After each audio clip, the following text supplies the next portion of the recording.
अदालतों में जितने आला अफसरान और हाकिम हैं, सब एक ही थाली के चट्टे बट्टे हैं और तुम उन्हीं से इंसाफ की उम्मीद रखते हो। बेटे, समझने की कोशिश करो, जिद मत करो।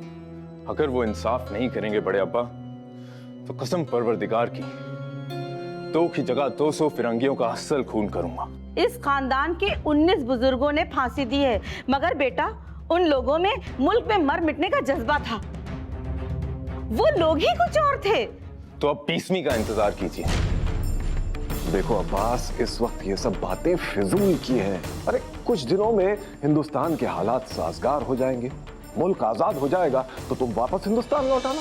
अब्बास बेटा, अब मान भी जाओ, तुम्हें खुदा का वास्ता। मैंने एक बार कह दिया कि मुझे वतन छोड़कर नहीं जाना, तो बस नहीं जाना। ओफो अब्बास, जाना तो होगा।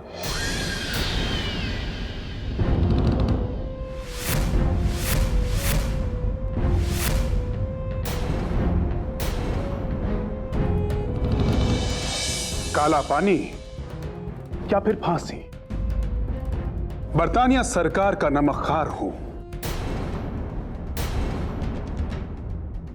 उन्हीं का वफादार, यानी वगैरह वगैरह। ये तुमने क्या कर दिया? मुझे तो बहुत फिक्र हो रही है तुम्हारी।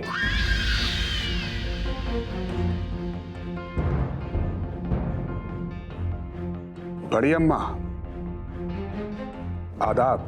जीते रहो, खुश रहो लाडले मिर्जा। अल्लाह रखे मुसीबत के इस आलम में भी तुम्हारी वफादारी में कोई फर्क नहीं आया। वो क्या है बड़ी अम्मा? ये तो अंग्रेजों की तहजीब है। इतने सालों से बरतानिया सरकार की मुलाजमत कर रहा हूं, कुछ तो असर आएगा ही। और फिर अब तो आदत सी हो गई है, बगैर सूट बूट पहने और कपड़ों पे इतर लगाए घर से बाहर निकलने की हिम्मत नहीं होती।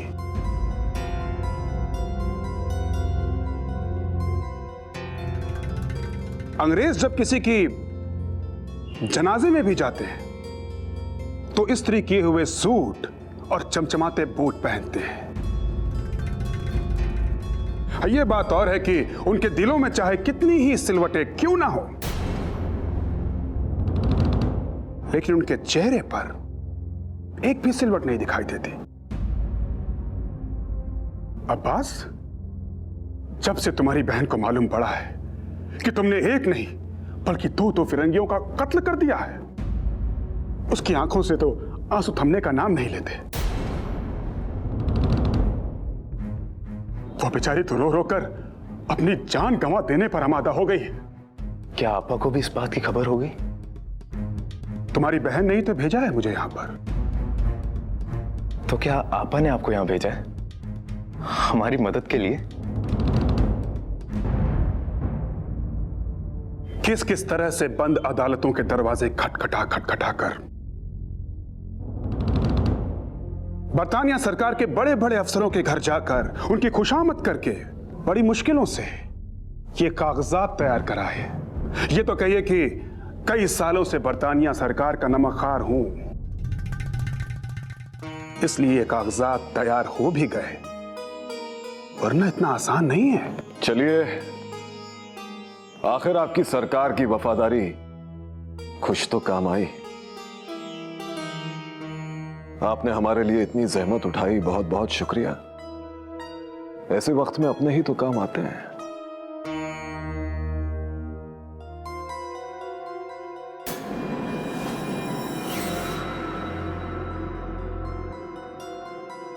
ये तो हमारे मकान के कागजात हैं।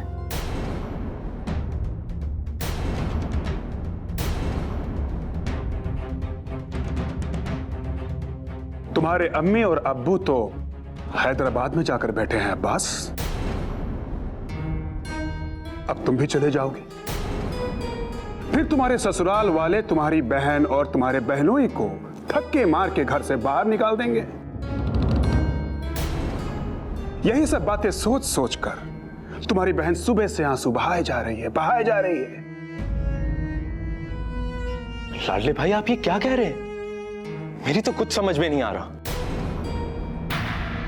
मैं कहीं नहीं जा रहा और ना ही कहीं जाने का इरादा है। मैंने कहा ना, जाना तो तुम्हें होगा, कहीं ना कहीं तो तुम जाओगे बस। आपा ने ऐसा क्यों किया? सोचने में ज्यादा वक्त जाया मत करो अब्बास, इन कागजात पर दस्तखत कर दो। कम से कम अपनी बहन की आंसुओं का कुछ तो ख्याल करो। तुम नहीं रहोगे तो तुम्हारी निशानी उसके पास रहेगी। तुम्हारा वो मकान तुम्हारी हमेशा याद दिलाएगा उसको। इस वक्त आपको मकान की पड़ी है? जो आप इस तरह बोल रहे हैं? क्यों ना बोलूं? आखिर तुम्हारी मौत जो सामने खड़ी है। लाडले, लाडले मिर्जा, खुदा ना करे। लिखा साहब, आदाब आदाब। अरे मिश्रा जी, आदाब, आइए आइए। आदाब। मेरी बातों पर गौर फरमाना अब्बास, वरना ये सारी की सारी अफसरी थरी की थरी रह जाएगी।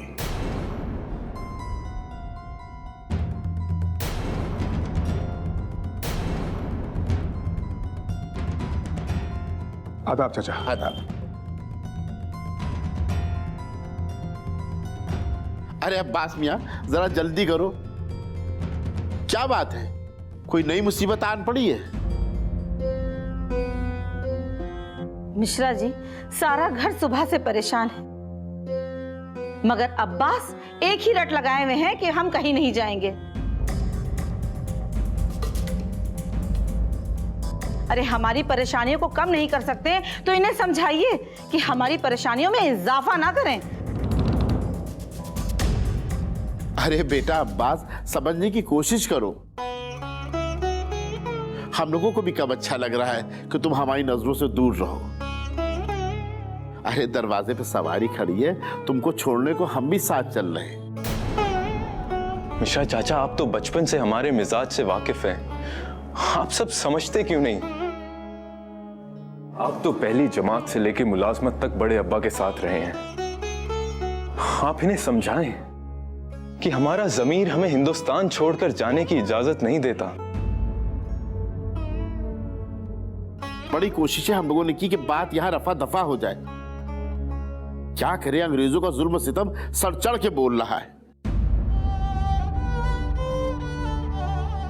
तमाम बातों को मद्देनजर रखते हुए तुम्हारे बड़े अब्बा और हमने बड़ी मेहनत करके तुम्हें बाहर भेजने का इंतजाम किया है।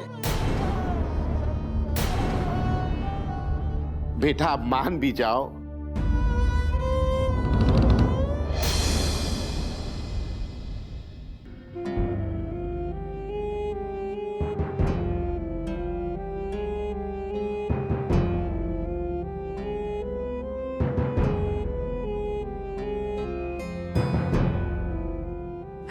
आबिद, अब हमने तुम्हें खुदा के सुपुर्द किया।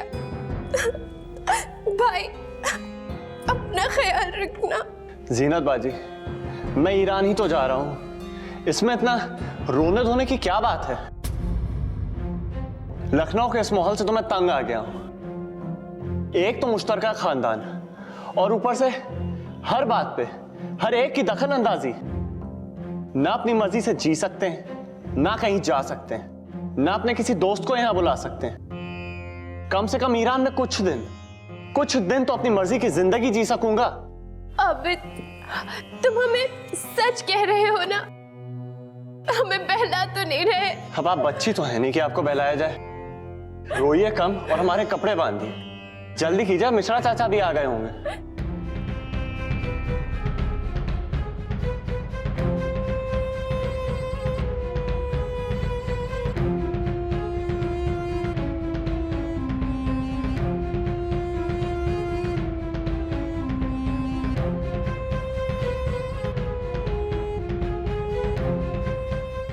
उलझन इस बात की है कि अब्बास जब तक हमारे भतीजे थे, हम उन्हें किसी भी तरह अपने काबू में रख सकते थे, उन्हें डांट सकते थे, डपट सकते थे। लेकिन अब रिश्ता इतना नाजुक हो गया है कि उनसे तेज आवाज में बात भी नहीं कर सकते। उनसे नहीं कह सकते कि भाई अब्बास ये हमारा हुक्म है, ऐसा ही होगा। ये नहीं कह सकते हम। और आपकी भाभी जान इस रिश्ते की नजाकत को समझने के लिए तैयार ही नहीं है। वही छोटी छोटी बातें, घरेलू झगड़े, 2-4 जुमले सुनाकर खुद को बड़ा समझने लगती हैं। हमने उनसे 1000 बार कहा कि देखिए, अब्बास अब सिर्फ हमारे भतीजे नहीं रहे, बल्कि इस घर के दामाद भी हैं। पुराने रिश्तों को भूल जाइए और नए रिश्तों के डोर को और मजबूत कीजिए। लेकिन नहीं, उन्होंने तो जैसे हमारी बात से इत्तेफाक न रखने की कसम खा ली है। ये वक्त शिकवे गिले का नहीं, सोच समझ के अच्छा फैसला करने का है। और एक दूसरे पे इल्जाम लगाना बिल्कुल मुनासिब नहीं है। वही तो मिश्रा, ये लोग मेरी बात समझ क्यों नहीं रहे हैं? सब के सब खुद मुख्तार और मालिक हो गए हैं। डिप्टी साहब, इतना बड़ा हादिसा हुआ है, एक बार उसको आप देखिए, सब के सब मजबूर, लाचार, बेचारे नजर आएंगे। भाभी साहब का भी कहना दुरुस्त है और अब बात भी सही कह रहा है कि जो उसने कत्ल किया ही नहीं, उसकी सजा वो क्यों भुगते और हिंदुस्तान छोड़ के इतनी दूर क्यों जाए? भाई साहब, अब्बास के साथ साथ हमें नरगिस के बारे में भी सोचना चाहिए। कितनी हंसती बोलती लड़की थी, एकदम खामोश हो गई जब से अब्बास पर ये झूठा इल्जाम लगा है। ना कुछ खाती है, ना कुछ पीती है और ना ही चैन से रातों को सो पाती है। बस एक ही बात की रट लगाए है कि चच्ची बताइए, बस तो जाएंगे ना मेरे अब्बास कत्ल के इस झूठे इल्जाम से? दूसरों को खुशियां बांटने वाली लड़की आज खुद उसकी झोली खुशियों से खाली है। 4 दिन की खुशियां और इतना बड़ा गम। तो भाभी जान, अब आप ही बताइए कि हम क्या करें? डिप्टी, मेरे ख्याल में बेहतर ये होगा कि अब्बास और आबिद कुछ दिनों के लिए हमारे गांव चले जाएं। उनके पास सोचने समझने के लिए मौका भी होगा और वक्त भी।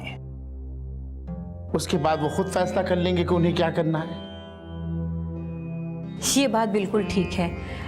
मैं खुद बच्चों के साथ चली जाऊंगी और मैं अब्बास को समझाऊंगी। मुझे लगता है वो मेरी बात जरूर समझ जाएगा। अभी वक्ती गुस्सा है, जब ठंडा हो जाएगा तो अक्ल खुद ब खुद काम करने लगेगी। भाभी जान, हम तो खुद ये चाहते हैं कि कम से कम आप अब्बास को समझाने की कोशिश करें। आपकी भाभी जान तो उसे समझाने से रही, हमारी भी यही कोशिश है कि अब्बास का बाल भी बिका ना होने पाए।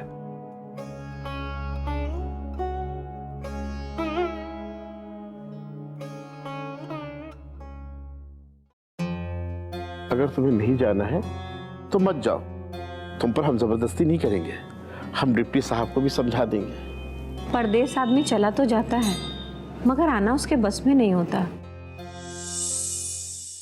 चाची, परदेस में रहेंगे तो हमारे दिल को इत्मीनान होगा कि अब्बास सलामत है। पता नहीं क्यों यहां हमें बहुत डर सा लग रहा है। हौसला रखो, सब ठीक हो जाएगा। भगवान पर भरोसा रखो।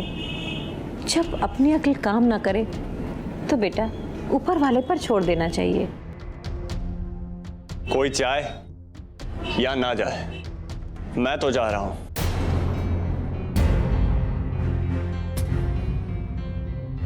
मुझ में इतनी हिम्मत कहां कि अपने बुजुर्गों के फैसले को मना कर सकूं।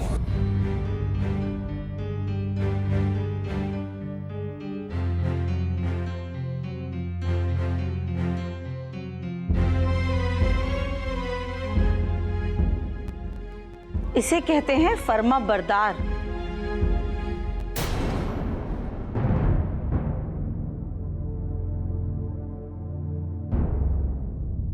घसीटी,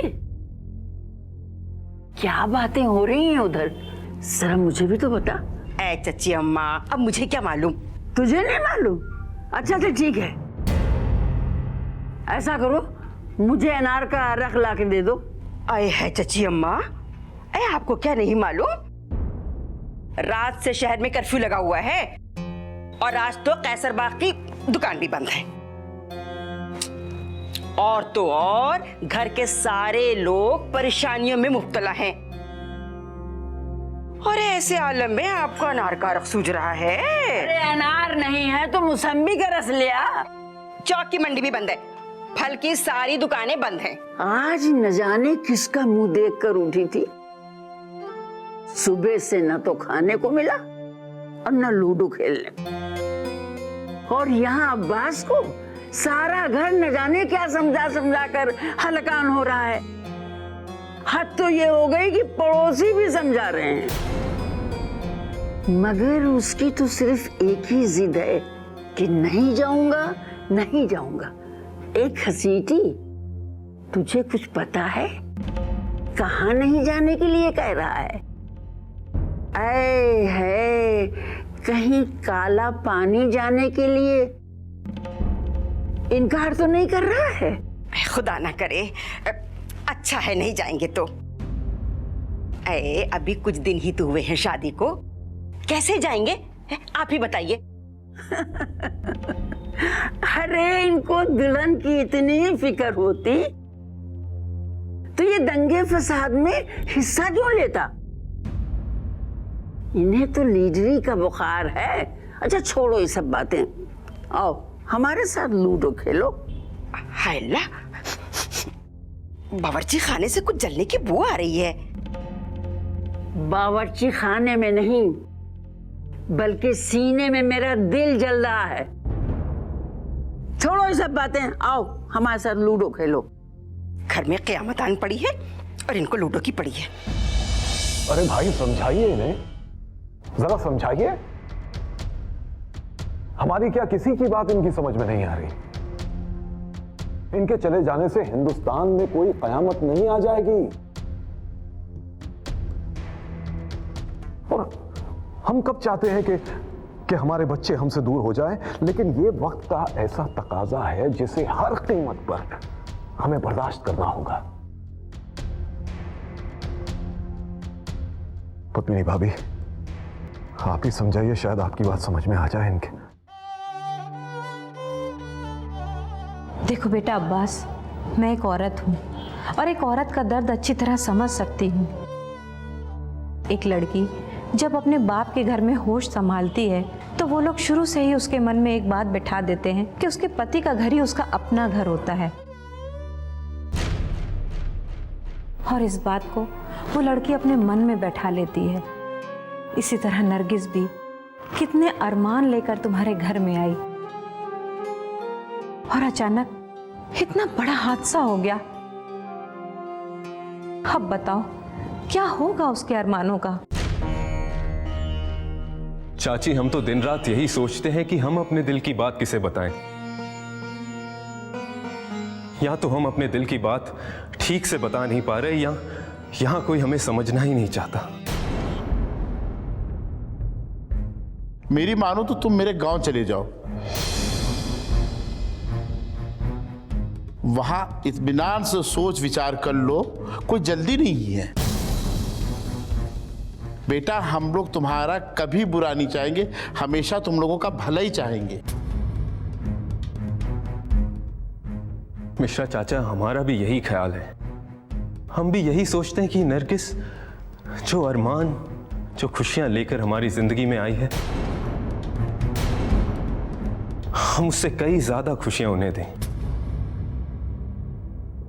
नरगिस को यहां अकेले छोड़कर ना जाऊं। बेटा कुछ ही दिनों की तो बात है, भगवान ने चाहा तो सब ठीक हो जाएगा।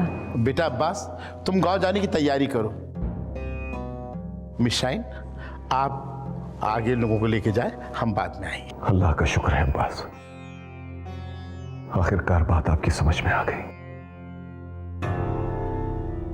अच्छा, आप लोग अब फौरन यहां से निकल जाइए, अंधेरा होने से पहले पहले, लेकिन जरा होशियारी से।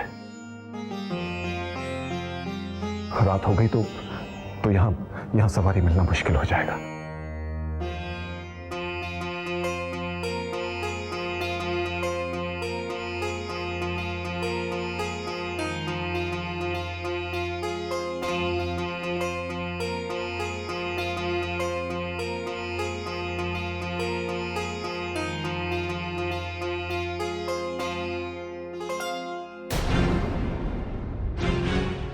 अब्बास और आबिद दोनों किधर आए?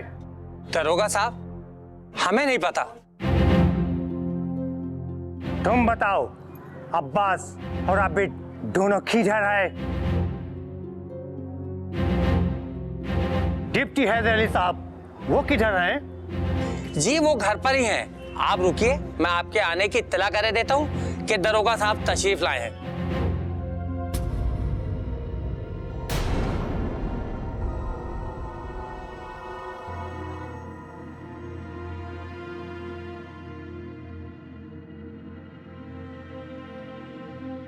आप लोगों को डिप्टी साहब ने अंदर बुलाया है।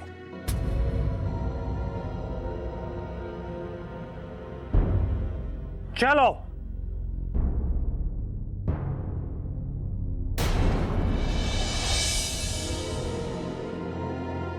आपने यहाँ आने की जहमत की, सब खैरियत तो है? तुम्हारा सन एंड तुम्हारा सन इन लॉ दोनों का अरेस्ट वारंट है मेरे पास।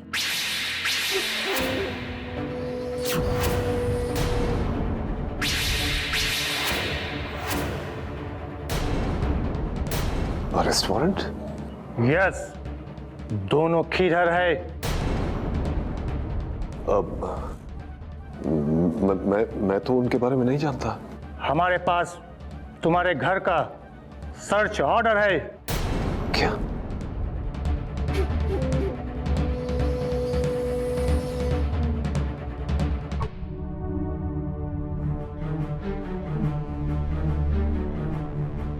आप लोग हमारे घर की शौक से तलाशी ले सकते हैं। हम सरकारी कानून का एहतराम करते हैं। Okay, I believe you deputy sir. आपका रिकॉर्ड ब्रिटिश गवर्नमेंट में बहुत अच्छा है। हम उम्मीद करते हैं कि आगे भी अच्छा रहेगा। Good day mister Haider Ali Khan.